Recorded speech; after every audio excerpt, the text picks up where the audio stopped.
Hello everyone, welcome back to my sweet world.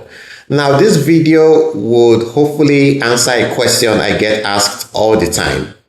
Why did I become a chocolate maker? How did I end up all the way from Nigeria in a small rural county in Canada making chocolates? So hopefully this video will do a good job answering that question.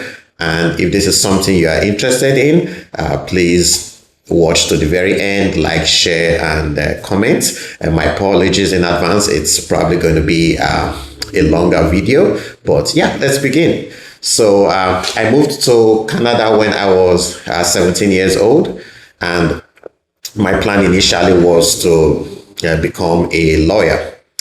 And my second year, I believe, in second or third year in Canada, I got a part-time job while I was in university, working at a law firm. And this was when my dislike for law actually began.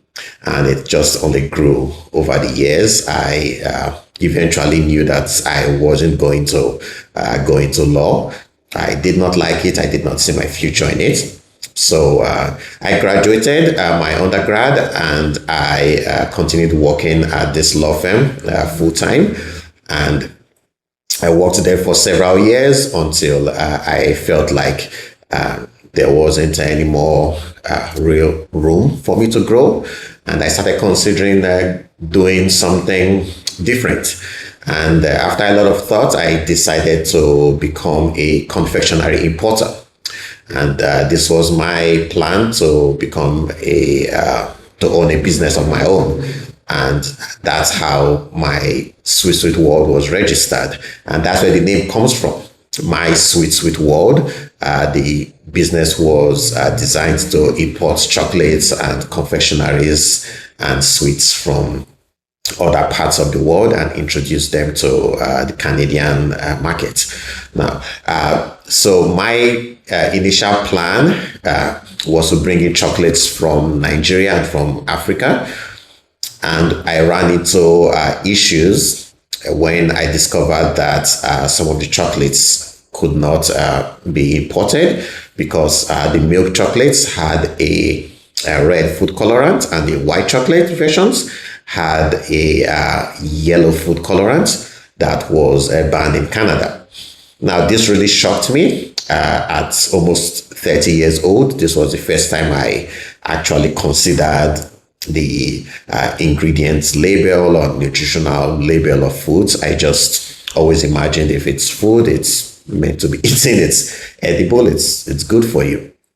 But discovering that I couldn't bring these into Canada because they were made with dangerous ingredients was really shocking to me, especially because these were colorants. I couldn't imagine why. So I actually contacted the company and offered to be their North American distributor if they would consider removing those colorants from the chocolates. They actually replied me. I consider it a rather small response. They told me they had a professional team of, food scientists that designed their recipes, and they weren't going to change it. So this was the first time I really started, thinking, and frankly, I became obsessed with the idea of food manufacturing and deceptive practices in food manufacturing. And I started looking inwards into even foods that are available here in Canada. And I started asking, some really critical questions that I never really asked before. Why is sugar half the content in our milk chocolates? Why do we have things like soy lecithin in chocolates? What do you mean by, natural and artificial flavors? Why not just say what you added? What are milk ingredients? Why not just say milk or milk powder?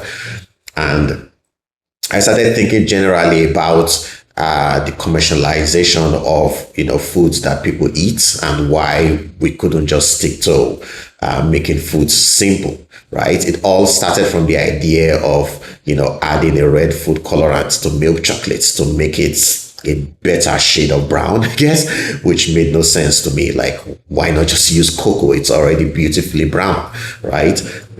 And on the flip side, I started looking at, high quality chocolates, but a lot of the products I found in the industry were,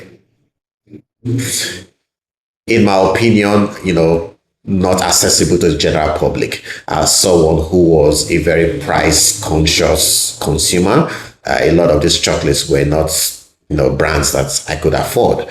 And I felt like, frankly, that wasn't fair. Like, we shouldn't be priced out of quality.